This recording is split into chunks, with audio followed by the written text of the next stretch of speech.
Assalamualaikum warahmatullahi wabarakatuh. Kembali lagi bersama saya Suci di channel Misteri Mbak Suci. Apa kabar sahabat Misteri Mbak Suci? Semoga sahabat tetap dalam lindungan Allah Subhanahu wa taala dan tetap diberikan kesehatan. Amin ya robbal alamin.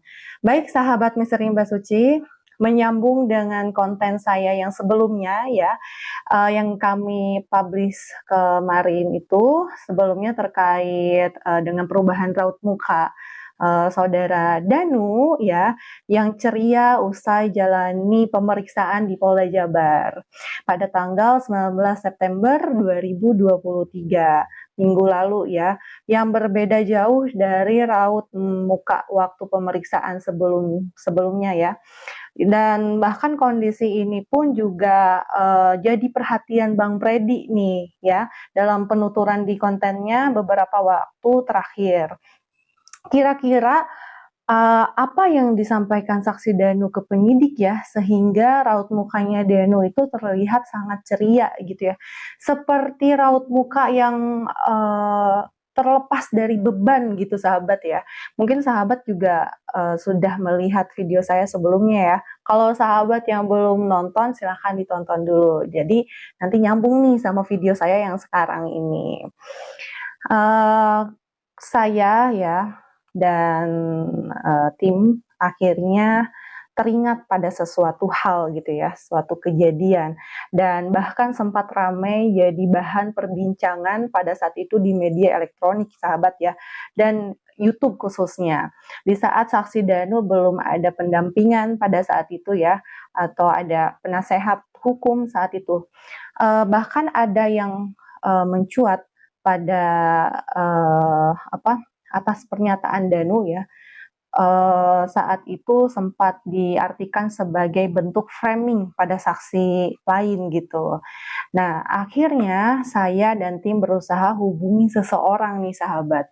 Saat itu yang ada di lokasi ya, seseorang itu pada saat itu lagi ada di lokasi dan sekaligus jadi saksi di saat Danu berikan informasi. Kira-kira seseorang itu siapa ya? Oke, coba kita simak sebentar voice note-nya. Kira-kira sahabat kenal nggak sama suaranya? Oke, kita putar ya voice note-nya. Assalamualaikum warahmatullahi wabarakatuh. Saya Kiano Malajis. Memang betul waktu kami bergerak ke Subang dengan keikhlasan hati ingin membantu mengungkap pembunuhan Ibu Tuti dan Neng Amel pada tanggal 18 Agustus waktu 2 tahun yang lalu. Kami bergerak dengan keikhlasan Bang, keikhlasan hati, dan ternyata di sana kami dipertemukan sama tim Polda Jabar. Di situ ada panit atau ketua tim serse untuk pengungkapan pembunuhan Ibu Tuti dan Amel di Jalan Sagak. Pure kami tidak ada yang mengundang, memang betul ke sana hanya ingin menelisik ataupun mengungkap siapa pelaku ataupun pembunuh Ibu Tuti dan Neng Amel, karena waktu itu mungkin udah hampir 1 minggu belum ada titik terangnya. Dan pada waktu itu kita dipertemukan sama tim Polda di Polsek Jalan Sagak. Setelah bertemu dengan tim Polda, kami bergerak meluncur ke TKP bersama, dibarengi sama Pak Kades. Di situ kita mediasi di tempat pembunuhan itu. Dan ternyata ada salah satu anggota Polsek yang memang kemasukan di situ. Setelah beres itu, bergegas kita ke kantor ya kepala desa ataupun kantor Kades di Jalan Sagak. Setelah di kantor Pak Kades, kita ngobrol-ngobrol sama Pak Kades dan orang-orang Polda di sana sambil menikmati air kopi ataupun teh hangat di sana. Sekitar jam 11 lebih sedikit. Dan kami tidak ada rencanaan untuk ketemu dengan saksi-saksi ataupun orang terperiksa. Pure murni kita hanya ngobrol-ngobrol bersama Pak Kades dan orang-orang Polda dan tim Kianon. Kebetulan pada waktu itu Pak Kades bicara ada pemeriksaan saudara saksi, saudara D. Dan ini baru pulang dari Polres katanya. Kalau Kianon pengen ketemu, boleh kita ketemu katanya. Gitu, seperti itu, Bang. Dan setelah pertemuan itu betul, saudara saksi D ini ketemu sama Kianon. Kelihatan sangat lelah, mungkin setelah diperiksa di Polres. Dan kami menghargai dan sangat-sangat menghormati karena mungkin pemeriksaan yang berjam-jam ya, otomatis dengan kelelahan tersebut kami memberikan ruang untuk istirahat di ruangannya Pak Kades. Di sana kami koordinasi dengan orang Polda, tolong Ki untuk bisa dikorek keterangannya saudara saksi D ini, mudah-mudahan ada titik temunya gitu Bang. Jadi bukan hipnotisnya, bukan interogasinya sebetulnya mah, bicara hati ke hati, kekeluargaan lah intinya mah ke situ. Dan saudara saksi D ini juga baru bertemu sama Kianon. Di situ di ruangan Pak Kades ada saksi dari Polda 3 orang, Pak Kades dan saya sendiri, Kianon. Kami bicara dengan penuh ketenangan, bicara dengan hati ke hati mengenai saksi D ini untuk yang sekiranya tahu ataupun kejadian pada waktu tanggal 18 itu seperti apa. Ternyata saksi D ini secara dihipnotis yang memang kalau hipnotis ini ya terlalu gimana, terlalu ke spiritual gitu ya. Jadi ini hanya terapi untuk supaya dia karena kelelahan, dan sempat menawarkan teh hangat, minum teh hangat dan bicara apa dari hati itu lah. Sebetulnya apa yang diketahui saudara saksi D ini seperti apa pada malam kejadian. Di si saksi D ini kalau nggak salah ya, karena ini kejadiannya sudah 2 tahun ke belakang. Saksi D ini bicara pada waktu itu sedang bermain game, ya, sedang bermain game. Ternyata perutnya kerubukan ataupun lapar katanya, dan keluar rumah katanya lagi main game ini. Di lokasi rumah itu keluar dari gang, membuat sepeda motor Mio kalau nggak salah. Dan ternyata membeli nasi goreng sekitar berapa meter lah ke TKP. Di sana melihat nasi gorengnya tutup sekitar jam 3 kurang 10 pagi mungkin ya, kalau nggak salah, itu lupa lagi nih, harus dibuka lagi. Dan di situ saudara saksi D itu melihat 2 orang laki-laki dan 1 perempuan. Yang 1 perempuan itu menggunakan hijab, dan dia tidak ada kepikiran katanya bahwa akan terjadi sesuatu, katanya seperti itu. Dan si saksi D ini putar arah kembali pulang gitu. Tapi dari pihak tim Polda Jabar melihatkan sosok yang 2 orang itu laki-laki dan perempuan itu fotonya. Dan saksi D ini mengiyakan ini orangnya, ini orangnya, ini orangnya dari postur tubuhnya. Wallahu alam apakah dia benar apa tidaknya, apakah mungkin dengan tekanan, dengan seperti apa, tekanan dari luar gitu ya, bukan tekanan dari kami sama sekali tidak menekan. Jadi hanya obrolan-obrolan seperti itu. Dan pada waktu itu kejadian, setelah saksi dia melihat itu ya langsung pulang. Dia lanjutkan main game lagi. Setelah main game lagi dia tidur katanya sekitar jam 7 ataupun jam 6, jam 7, sekitar jam segituan lah. Saudara saksi Pak Yosep datang ke rumah, ngegebru-gebru rumah, manggil-manggil saudara saksi D ini bahwa ada pembunuhan di rumahnya. Dan saksi D ini merasa tidak peduli gitu, mikirnya gitu ya, pikir menurut saksi D ini. Dan ternyata pas diingatkan sama orang tuanya bahwa yang memanggil itu Pak Yosep, dan di rumah korban ini Ibu Tuti dan Amel itu ada pencurian, dia baru terbangun, terhentak bangun menurut keterangan saksi D ini, dan langsung meluncur ke TKP. Dari TKP langsung pergi ke polsek kalau nggak salah, entah ke polsek entah ke pasar kalau nggak salah, dan mencari Ayoris katanya gitu. Dan mencari Ayoris, ketemu sama Ayoris, tapi dari sana balik lagi ke TKP, dan di TKP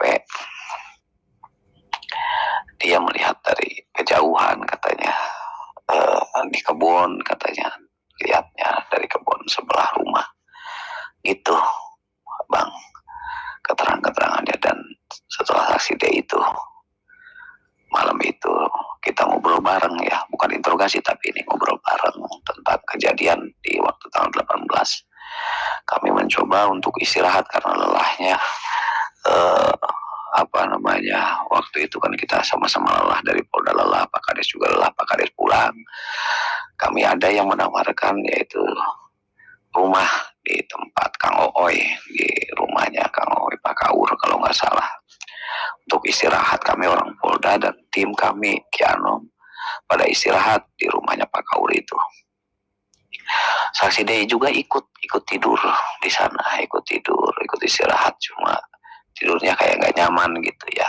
Setelah bangun sekitar jam 9 pagi, dari tim Polda ngajak ngobrol lagi sambil ngopi tentang kejadian tadi malam itu seperti apa, dan mengiyakan, dan obrolan itu sama seperti malam kejadian ngobrol, dan paginya juga ngobrol juga sama. Dan kita meluncur ke TKP dan dia menunjukkan ini nasi gorengnya, dan ketika melihat di jarak berapa meter gitu ya ke rumah TKP, melihat sosok orang itu, dan kembali lagi kita nyari makan ya di rumah makan Padang di situ. Dan setelah saksi D ini lagi bicara sama orang Polda, tiba-tiba ada yang jemput, walau alam yang jemputnya siapa, dan sampai sekarang saya belum dipertemukan lagi. Seperti itu Bang. Mudah-mudahan ini menjadikan saksi untuk bisa mengungkap kejadian Rajapati yang sudah lama belum bisa terungkap. Mudah-mudahan ini bisa jadi petunjuk.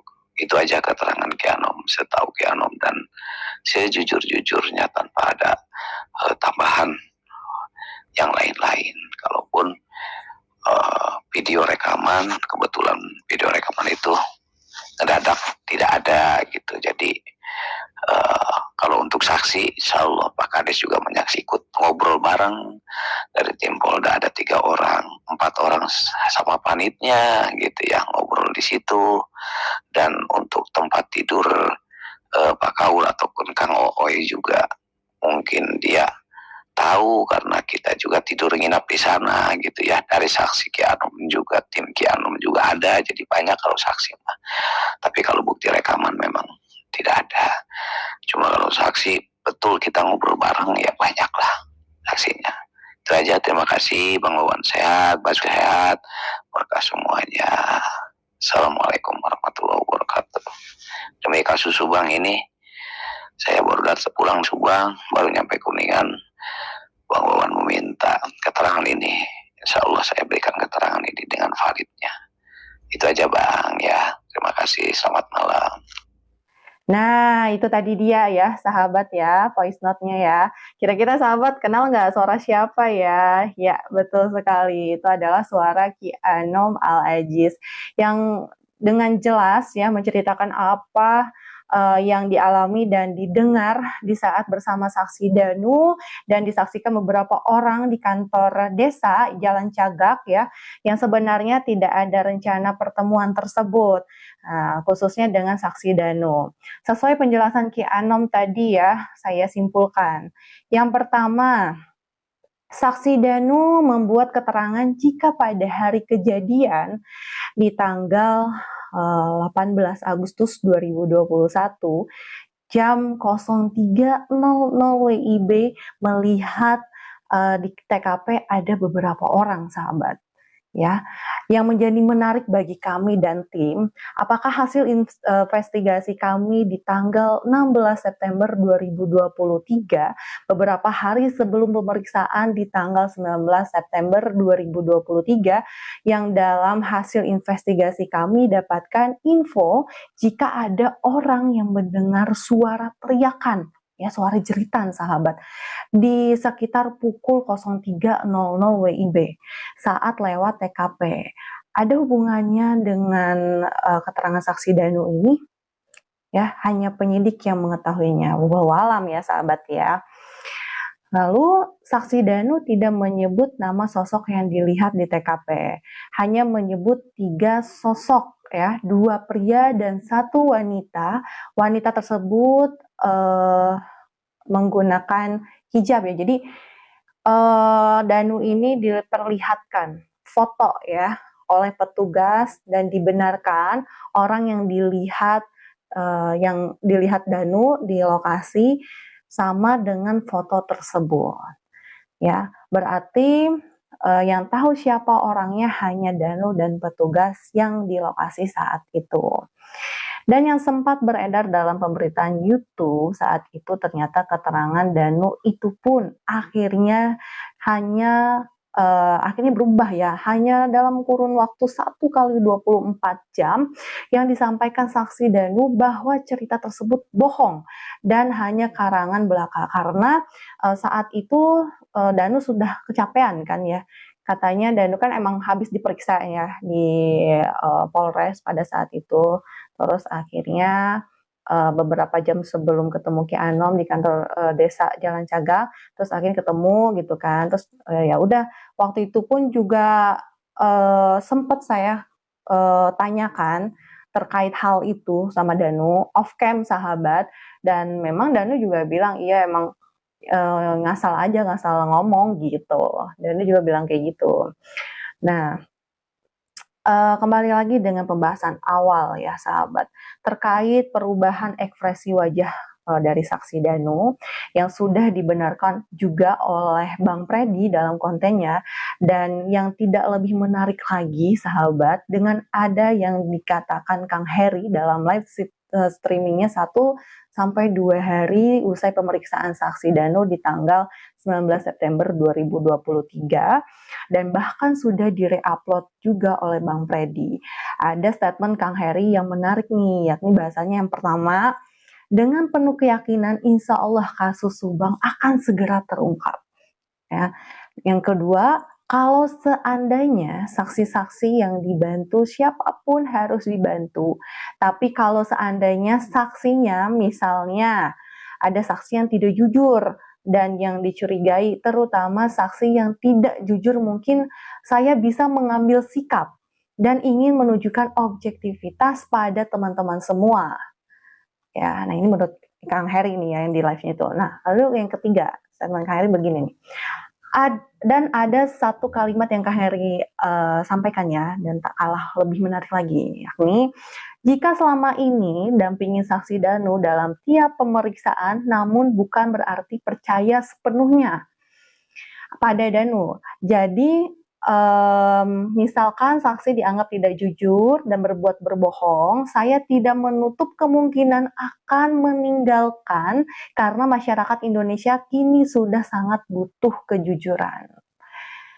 Menyimak kalimat dan statement dari Kang Heri tersebut sedikit bisa diartikan jika selama ini saksi Danu tidak jujur ya kepada Kang Heri. Jadi ada informasi yang ditutup-tutupin gitu sama Danu gitu ya. Jadi Kang Heri ini merasa dibohongi gitu sahabat ya. berniat untuk sehingga Kang Heri ini berniat untuk meninggalkannya.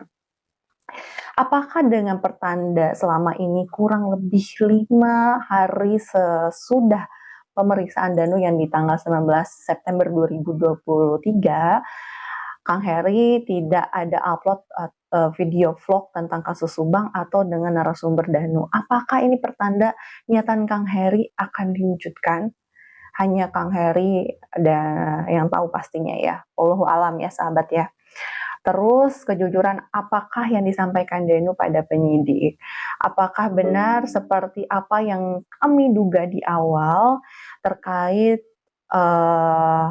tadi ya kesaksian Danu itu yang ramai diperbincangkan pada saat itu sebelum Danu ada lawyer ya sahabat ya. Jadi kita tunggu saja nanti kabar terupdate dari hasil pemeriksaan penyidik ya sahabat. Sahabat, namun secara pribadi ya sahabat, kami menyarankan pada Kang Heri agar tetap dampingi saudara Danu sampai kasus ini terungkap. Pasti Danu ada alasannya, pasti Danu punya alasan kenapa Danu harus menutupi dari Kang Heri beserta teman-teman yang lain kayaknya gitu ya. Kalau misalkan Danu ini tidak mau jujur dan minimal jika memang benar Danu bisa menjadi kunci terungkapnya kasus Subang ini ya, Kang Heri bisa bangga karena sudah bisa meyakinkan gitu kan saksi Danu untuk jujur dan jangan malah ditinggalkan gitu. Ajukan diri kelak sebagai justice kolaborator dan minta perlindungan LPSK jika nanti saksi Danu naik statusnya. Seperti apa yang dikatakan beberapa lawyer ya sahabat, musuh terberat mereka adalah kliennya yang tidak mau jujur atau berbohong ya. Jadi apapun kondisinya harus tetap didampingi selama klien itu belum mencabut kuasanya terkecuali lawyernya mengundurkan diri. Saatnya kita tunggu pemeriksaan minggu depan sahabat ya, guna cari pembuktian terkait keterangan Danu yang telah diberikan di tanggal 19 September 2023 dan akan dikonfrontir dengan keterangan saksi lainnya. Mari sahabat Misteri Mbak Suci kita berdoa bersama agar kasus ini segera terungkap dan agar penyidik pun juga diberikan kelancaran untuk mengungkap kasus ini sahabat. Mudah-mudahan segera ditetapkan siapa tersangkanya ya. Kita doakan sahabat, kita support penyidik sahabat ya. Sahabat, kita nggak tahu ya sahabat ya. Kita cuma bisa support, kita hanya bisa menyuarakan gitu kan ya. Terus kita juga hanya bisa ya mendoakan gitu sahabat ya. Kita doakan juga sahabat ya agar Danu mau menceritakan suatu kejujuran yang dia tahu dan dia alami semuanya agar kasus ini segera terungkap gitu ya. Siapapun pelaku dan otak pelakunya gitu. Baik sahabat Misteri Mbak Suci, nanti kalau misalkan ada informasi terupdate, saya bakalan langsung update kepada sahabat Misteri Mbak Suci. Kalau misalkan nanti ada pemeriksaan lagi, insya Allah saya akan datang ke Polda Jabar untuk memberikan informasi terupdate kepada sahabat, gitu ya. Jadi ibarat kata saya menembus kesalahan saya kemarin, karena saya kemarin nggak datang ke Polda Jabar tanggal 19 itu, ya. Jadi nanti kalau misalkan pemeriksaan lagi, insya Allah saya bakalan datang gitu sahabat ya. Memenuhi keinginan sahabat Misteri Mbak Suci. Tapi nanti kalau misalkan live streaming, saya lihat situasi dan kondisi dulu ya sahabat. Memungkinkan nggak kira-kira saya bisa live streaming? Kalau misalkan bisa, saya bakalan live streaming. Kalau misalkan nggak bisa, ya udah saya kayaknya mohon maaf nggak bisa, jadi cuman bisa record aja gitu. Baik sahabat Misteri Mbak Suci, terima kasih banyak atas supportnya. Terus jangan lupa juga nih sahabat yang belum follow Instagramnya Misteri Mbak Suci Official, boleh silakan follow langsung. Dan kalau misalkan ada yang ingin disampaikan atau sahabat Misteri Mbak Suci juga ingin berdiskusi bareng saya, boleh silakan ya, langsung DM aja. Sahabat, sebentar lagi saya akan menuju 100.000 subscriber nih sahabat. Tolong disupport, tolong dibantu sahabat ya. Terima kasih banyak sahabat Miss Rimba Suci. Semoga sahabat sehat selalu dalam lindungan Allah Subhanahu wa taala ya. Saya Suci pamit undur diri. Wabillahi taufiq wal hidayah. Wassalamualaikum warahmatullahi wabarakatuh.